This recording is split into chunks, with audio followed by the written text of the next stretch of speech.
Estamos na segunda parte do nosso debate sobre o Correio da Roça, da Júlia Lopes de Almeida, no ano de festejos de 160 anos do seu nascimento, aqui no Café Literário do Pen Clube do Brasil. Vamos ouvir agora Carmen Tereza Elias falar a sua contribuição. Carmen. Olá, boa tarde a todos. Então, eu gostaria de falar um pouco em geral sobre a Júlia Lopes de Almeida, na questão referente à questão dos cânones, né?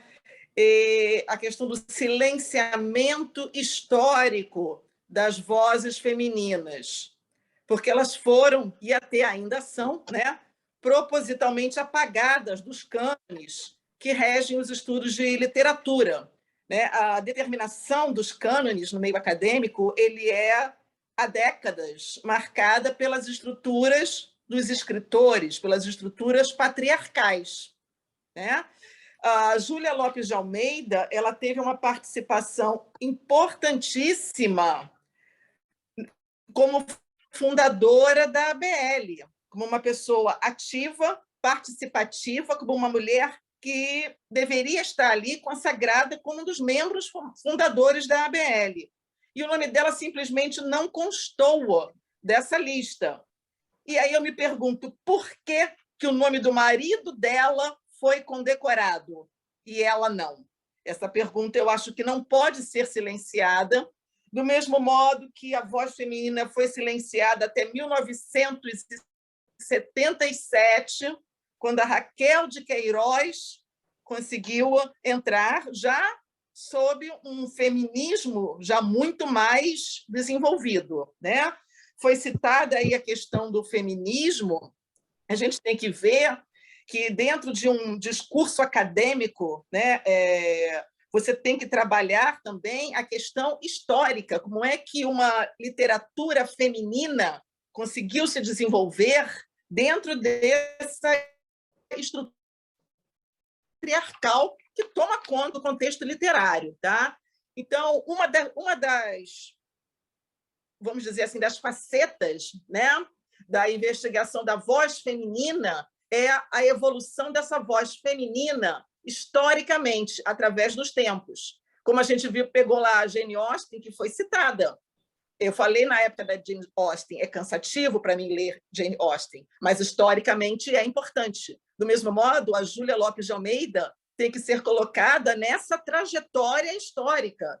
E o valor dela dentro dessa trajetória tem que ser citada. Por quê? Porque ela é uma mulher que estava galgando uma escrita feminista. Ela estava galgando um avanço da voz feminista dentro do universo literário. Tá? Como que a autora utiliza a escrita? Ela utiliza dentro do contexto social de sua época. Ela não iria, como a Jane Austen, ter um avanço feminista muito grande. Ela marcou a presença da mulher ali na história, tá? E esse ponto eu queria deixar muito destacado, né? Essa luta dela, você conseguiria naquele momento vamos dizer assim, um trabalho equânime para a mulher? Seria possível? Né? A questão do campo eu acho muito importante. Naquela época, a vida do campo era do que se falava. Essa de Queiroz falava da vida do campo. Então, ela trouxe essa visão do campo como era no Brasil. As cartas, sim, como a Eurídice falou, era o modo das mulheres se comunicarem. Essas cartas seriam assim tão elaboradas? Não. As cartas seriam justamente como elas são escritas no romance. Então, ele satisfaz essa necessidade de você construir o que é a evolução da voz feminina. E ela tem que ser dada a ela o valor que ela merece dentro dessa trajetória e ser incluída nos cânones de estudos de literatura, sim. Tá? É isso que eu queria acrescentar. Obrigada. Muito bem. Então, agora vamos ouvir a Tereza Cristina Meirelles de Oliveira. Ih, está sem voz. Está sem Não. voz? ouvindo? Melhorou. Está ouvindo? Agora sim. Sim? Boa tarde mais uma vez a todos. Luísa, obrigada pelo convite. É a primeira vez que eu estou aqui participando e acredito que haverá outras oportunidades. Bem, sobre o Correio da Roça, falar da minha relação com a obra. Antes de mais nada, quando Luísa me convidou e me mostrou a relação das obras a serem trabalhadas no Café Literário, eu justamente pensei em Correio da Roça. Por quê? Era uma obra familiar a mim? Era uma obra que eu estimasse muito? Não. Era uma obra inédita para mim. Eu nunca havia lido.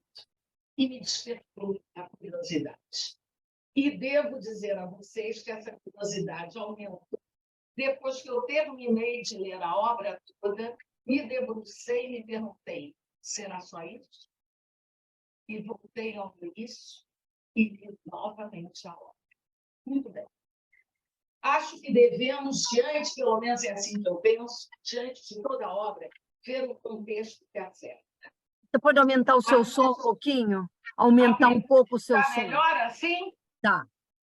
Tá? Tá É ótimo. que, como eu falo muito alto normalmente... Mas é o eu computador que estou tem de aumentar o som do computador. É, né? Tudo bem, mas está bem agora?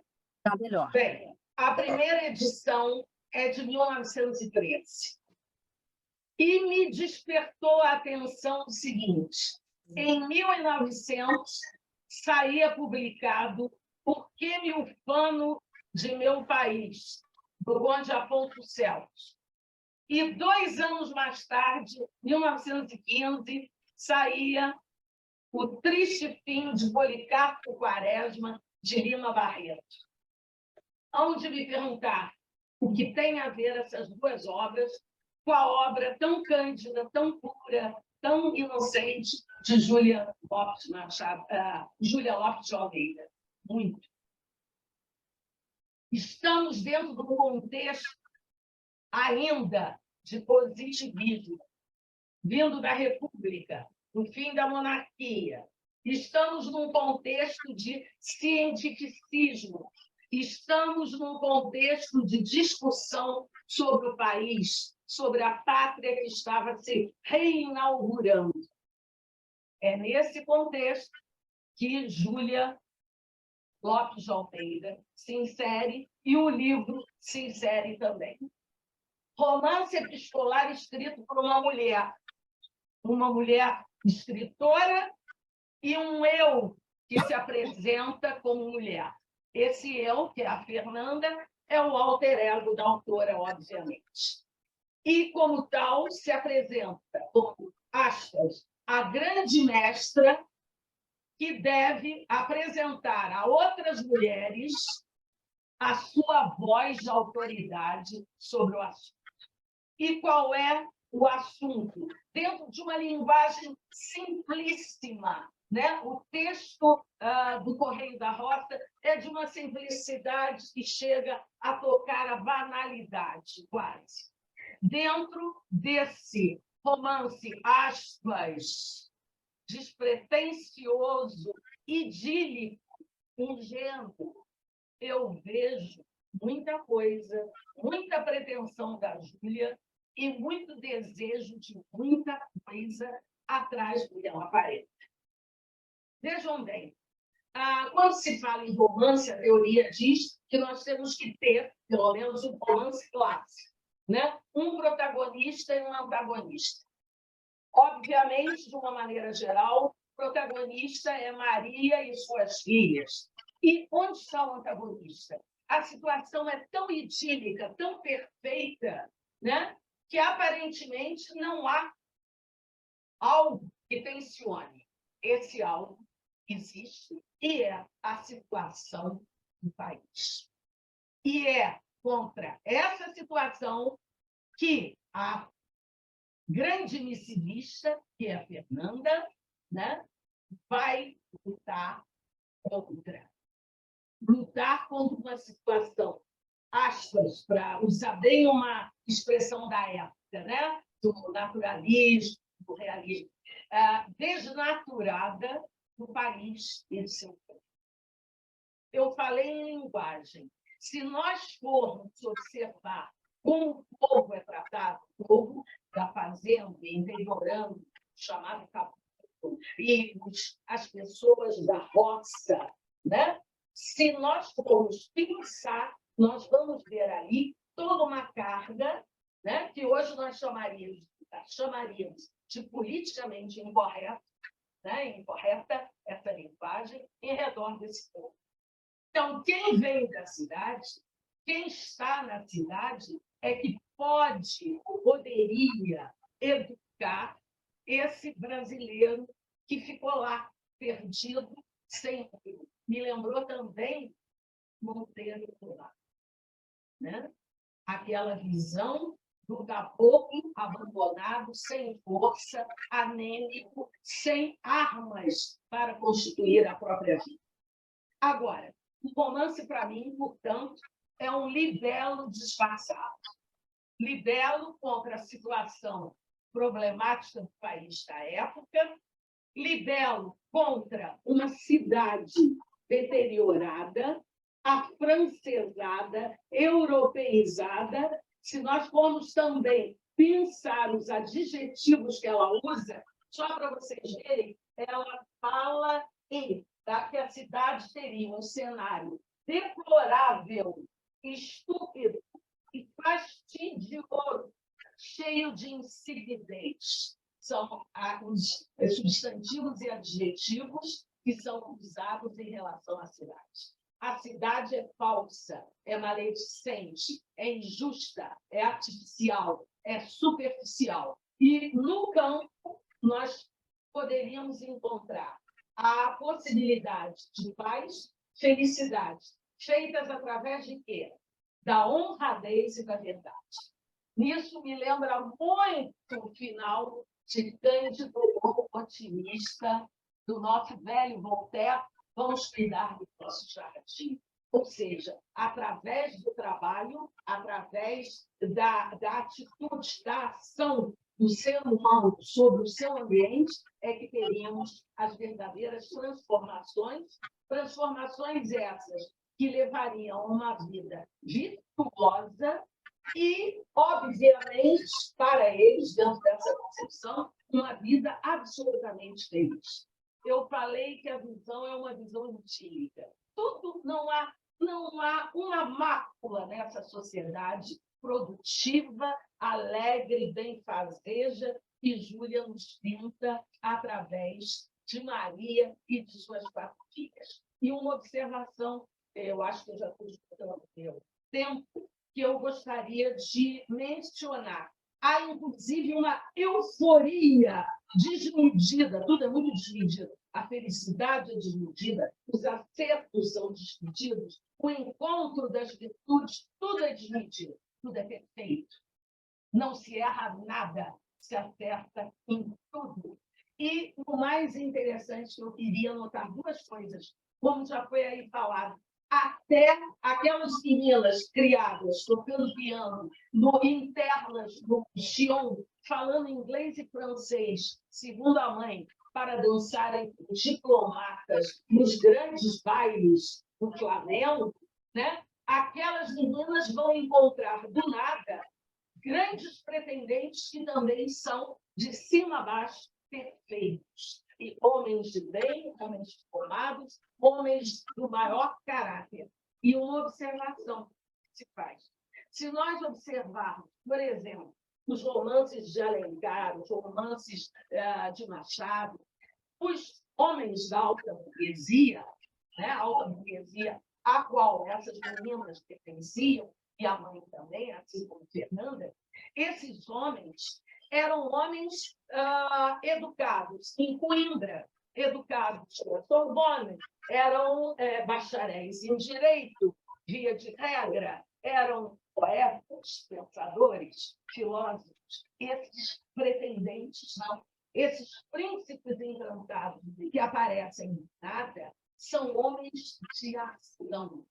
Um é fazendeiro rico e os outros 2 que aparecem, que são 3 rapazes, são engenheiros que fizeram a sua formação em Nova York. E Nova York é citada, né? Por quê? Os Estados Unidos estavam se constituindo no início do século XX como a grande nação dominante. Então, os olhos são retirados da herança europeia e direcionados para a América do Norte, que viria a constituir um exemplo, aspas, para o território brasileiro.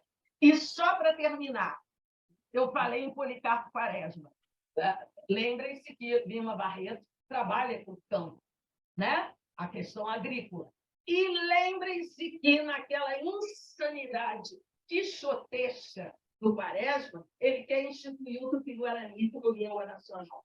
Pois a Júlia Lopes de Almeida vai trabalhar com a questão da língua portuguesa. É uma coisa muito assim, en passant, mas que ela pega e, numa das cartas das meninas, a que vai substituir a irmã casadora e vai ser a nova mestra dos italianinhos que precisam de lições, ela diz para a Fernanda, eu quero umas gramáticas, eu não sei ensinar o português, e diz, lá no colégio a gente sabia muito mais francês do que português.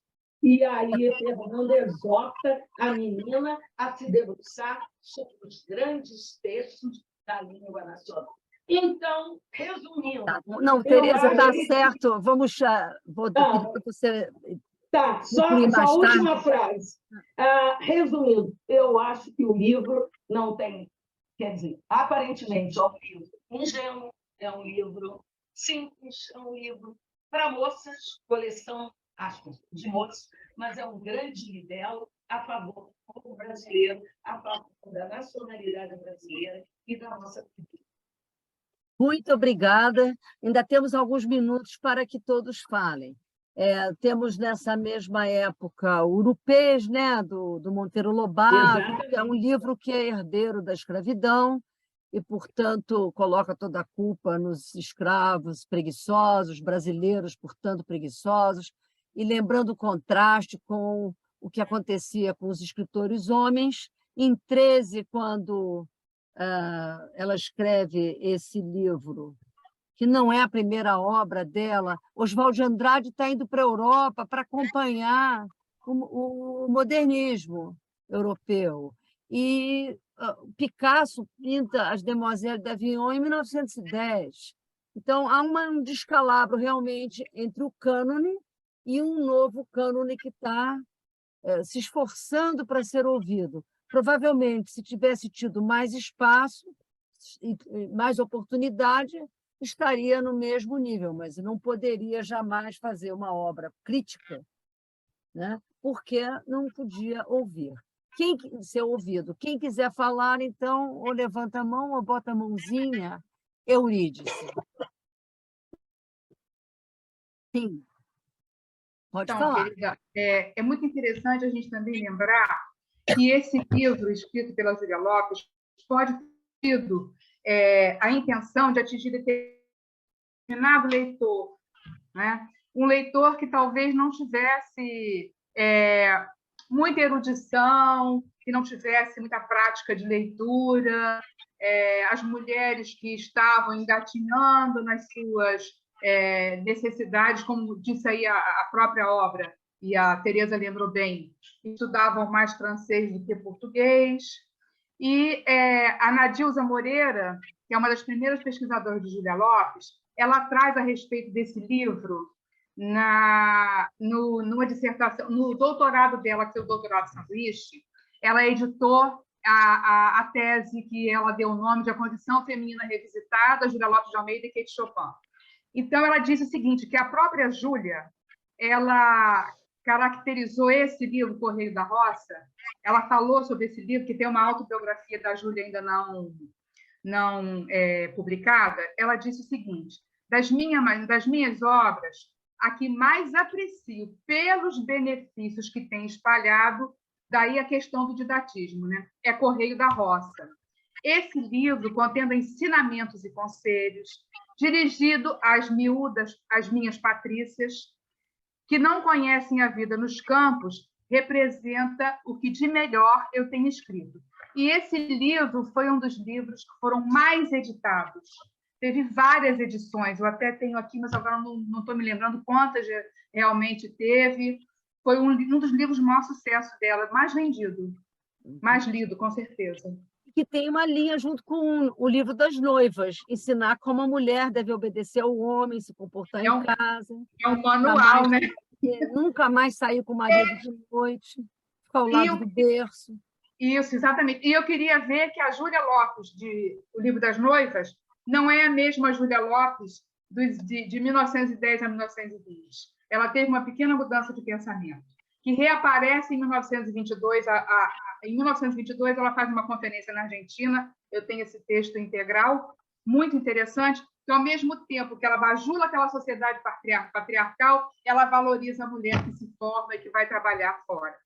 É uma questão de realmente interessante saber o pensamento dela desse momento, qual era a intenção. Ela tinha uma intenção com esse livro didático, realmente, a questão da agricultura, a questão de mostrar o campo, ou as facilidades, ou o incentivo para que as pessoas se apreciassem o campo como ela talvez apreciasse, né? E eu acho que ela teve umas nuances de pensamento conflituosas em relação ao feminismo.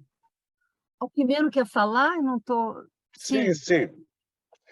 Bom, eu acho que o Correio da Roça jamais integraria a Biblioteca das Moças, porque não tem o sabor de qualquer romance com a grife MDLI, correto? Pelo contrário, generosamente eu posso dizer que ele contesta alguns desses clichês da mulher que espera o aceno do homem para vir a ser feliz. O que eu reclamo do Correio da Roça, em primeiro lugar, é do ponto de vista da construção ficcional, esse primarismo de fazer com que todas falem por igual, de não desenhar caracteres, de simplificar a luta que deve ter sido da Maria com as filhas para implantar, primeiro, para elas se convencerem do proveito daquilo que a Fernanda recomenda. Em segundo lugar, para que elas implantem. Todas as vezes que nas cartas se fala alguma coisa com relação a essas dificuldades, infelizmente, vem com uma nódoa de preconceito. Por exemplo, na hora de ensinar as pessoas, os colonos a dançar, não pode ser o samba, porque, por ser africano, ele é melancólico. Então, é necessário que seja uma outra espécie de dança. Quanto a autores, tem que ser aqueles que primam pela correção. Ela não diz quais, não é? A Fernanda, mas deixa muito claro que não pode ser qualquer livro colocado nas mãos dos colonos. Então, essa superposição de vontade é que tem esse ranço elitista que eu não consigo desbastar da construção. Quer dizer, é necessário que sejam essas pessoas ilustradas a alterarem substancialmente a vida dos homens do campo.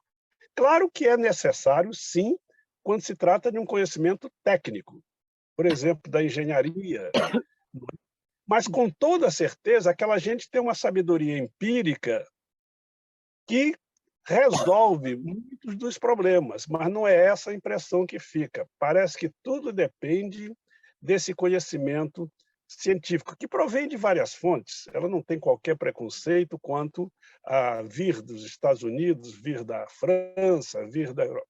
Mas eu acho que deveria haver uma nuance, um contrabalanço, para que esse homem do campo não fosse apenas o objeto dessa ação, porque parece que são todos uma página em branco na qual se pode imprimir uma marca de civilização.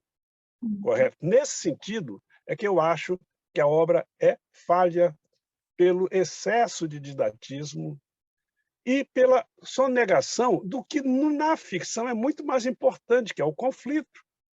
Eu gostaria de ver, por exemplo, alguma das meninas vendo uma das suas experiências fracassadas, para que ela não desistisse, persistisse. Eu gostaria de ver todos esses inconvenientes que certamente seriam colocados no caminho dessas 4 mulheres que se lançam essa aventura de transformar uma herança deficitária em alguma coisa produtiva, não apenas para elas, mas para a comunidade toda. Então, a Júlia Lopes de Almeida merece toda a reverência. Quanto à questão do cânone, eu acho que ela já é, não vou dizer que suficientemente conhecida, mas já é reconhecida. Todo mundo sabe, não é, que foi um acerto, que ela que realmente deveria ter entrado para a Academia Brasileira de Letras. Mas todo o cânone não se restringe à BL. Correto? Esse mesmo trabalho que a Luísa fez já é prova suficiente de que há como colocar todas essas autoras no lugar que elas merecem. A Maria Firmina dos Reis, eu orientei uma dissertação de mestrado sobre Úrsula há quase 15 anos. O livro foi publicado de um aluno chamado Juliano Carrupti. Ele teve esse trabalho de resgatar essa escritora, que até então era mencionada, talvez em pé de página, e etc. Então, claro, é muito bom que nós comemoramos os 160 anos de uma escritora tão produtiva, porque esse é um outro dado importante. Ela não foi uma autora bissexta, ela não escreveu para desaguar suas inclinações pessoais, para ressaltar suas sentimentalidades. Não, ela atuou produtivamente. Mas isso, justamente por isso, é que eu gostaria que Correio da Roça, do ponto de vista ficcional, fosse muito mais bem construído. É isso. Eu vou fazer um comentário que, inclusive, está um pouco truncado aqui, não sei o que houve no prefácio da Silvinha Paixão. A M. Delis é o pseudônimo de um casal.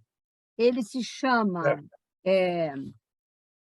Frédéric Henri de la Rosière e ela é Jeanne-Marie Henriette Petitjean de la Rosière. Portanto, é muito possível que a biblioteca cor-de-rosa de Madame Delis seja escrita mais pelo homem do que pela ingenuidade e despreparo da Jeanne. Não sabemos quem fez o quê. Desculpe, né? longe de mim pensar em ingenuidade e despreparo. Eu acho que os dois estariam no mesmo plano. Bom, a gente não tem provas. Eu acho o seguinte, esse livro é muito mais oriundo ainda do romantismo, das plantas, da natureza. Não é uma visão como a do Monteiro Lobato, de crítica social, de ataque ao nosso povo, porque também, né, como a Teresa mostrou, tem essa coisa, porque me ufano do meu Brasil, um país que estava falido depois da abolição da escravatura, tudo abandonado, uma desorganização na Primeira República, todo mundo em guerra com aqueles militares dando golpe, né? Porque foi um golpe, né? O Deodoro da Fonseca, Floriano Peixoto, foi um período da Primeira República, foi muito pobrinho, né? E aí você tem essa visão que as mulheres aprendiam a ser bondosas, falar de flores, falar da harmonia. Ela não poderia ser outra coisa senão uma escritora ecológica, né? Você vê os títulos: Ânsia Eterna, né? Contos Infantis, Traços e Iluminuras, Livro das Noivas, A Viúva Simões, agora as peças de teatro, Cruel Amor.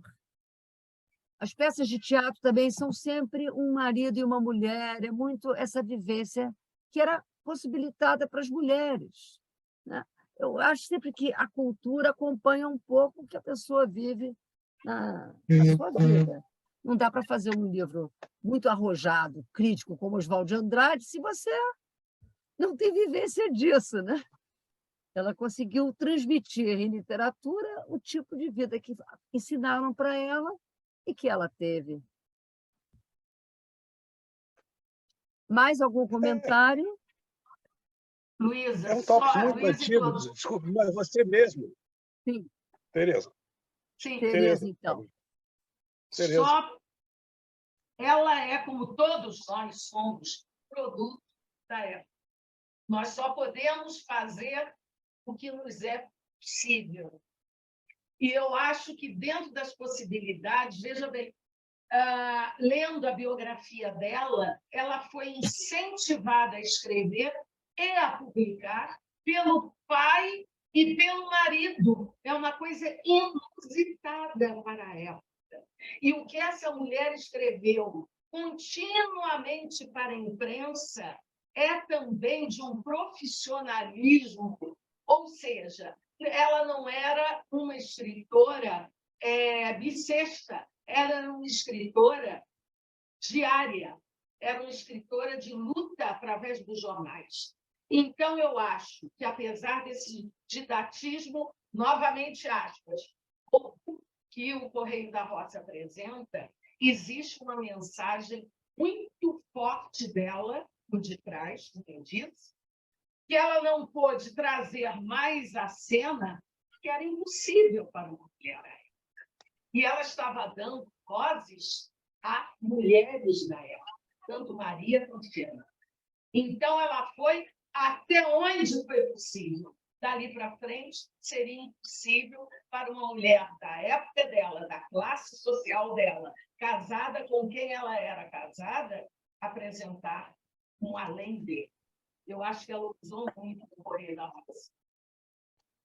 Bom, nós estamos quase no final do nosso tempo, então eu queria agradecer a todos, tá? A todas, basicamente. Só temos um todo, e temos nós todas professoras, que estamos ainda comemorando Júlia Lopes de Almeida até hoje, estamos estudando o seu tempo através da sua obra, e isso aí é um grande privilégio, né? Porque continuamos com esses problemas de oralidade, de dificuldade de alfabetização, parece que o Brasil anda muito devagar, num círculo vicioso, exatamente porque é um país oral, que não consegue sair para o mundo escrito. Então, nós somos aqui todos privilegiados de estarmos podendo conviver com essa autora. Então, muito obrigada a todos e feliz ano de Júlia Lopes de Almeida.